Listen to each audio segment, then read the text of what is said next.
What I'm about to show you is one of the best kept secrets for creating cinematic images.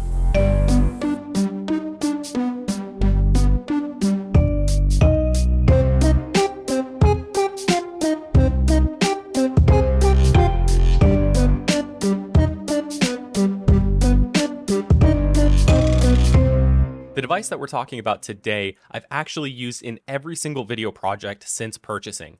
What is this device, you might be asking? Well, the device that we're talking about today is called an optical snoot. And if you've never heard of what an optical snoot is, essentially it is an attachment for your lights that allows you to focus the light to make it even harsher. This is achieved through a focusing lens that condenses the light into a tighter beam than you would get if you were to just use the light as is. Some optical snoots even allow you to interchange the optical element with different focal lengths to affect the size of the projection. The optical snoot that I purchased, however, came with one built in. Now you're probably wondering, why would you want to use something like an optical snoot to focus your light and create a harsher source? Well, the answer to that is simple.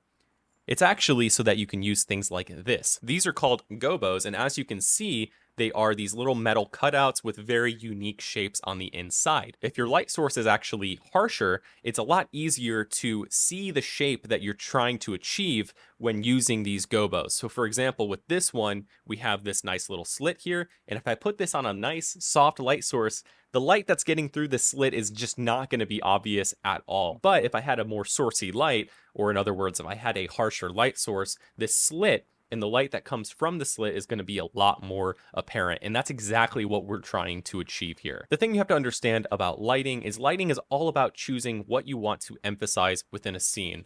You use lights to highlight the things that you want to draw attention towards, and you don't light the things that you don't want to draw attention towards. It's really that simple. And when using things like these gobos, it actually makes it a lot easier to shape the light in very specific ways to have more control over what you're choosing to highlight within the scene. Personally, my favorite gobo is the one that you're actually seeing being used over there. This gobo creates the shape of blinds, and it's actually a very convenient gobo to have because all of the windows in my apartment have that exact shape right there. We're often trying to motivate our light sources. What motivated light is basically trying to recreate the look of a light that would naturally be in the scene. So for example, here, we can kind of imagine that window behind me, which is I'm actually blocking right now. But you can imagine that light is actually spilling through that window and hitting the background. Although, now that I think about it, the window is closed, so you wouldn't actually see that. You know, I could have done a better job there. But you don't have to just use these as background lights. You can also use them as a key light as well.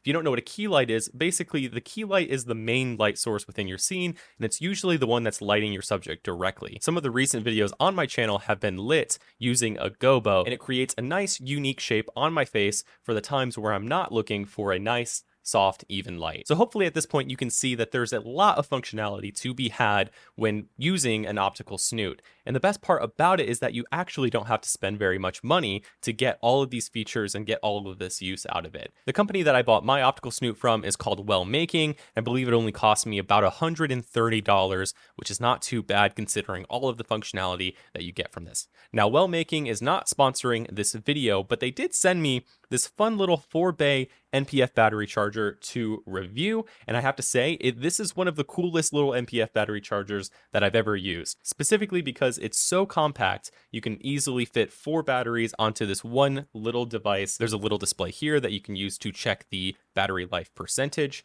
and overall, this is an extremely lightweight and compact little charger that you can easily throw in a bag and use it whenever you need to charge your NPF batteries. Chances are, if you're a filmmaker or content creator or just someone that makes a lot of videos, you probably have a lot of Sony NPF batteries lying around. They're one of the most versatile types of batteries that we use. You use them in everything from your lights to your monitors to other accessories like video transmitters. And so I know for me, I have a lot lying around, which is why it's so convenient to have a compact charger that has, you know, spots for 4 different batteries that I can all charge at once. If you're interested in picking one of these up, I'll leave a link to it in the description below. Also, if you're looking to invest in video making gear, or if you're wondering which pieces of equipment are worth investing in first, go check out this video right here where we dive deeper into the topic, and I hope to see you there.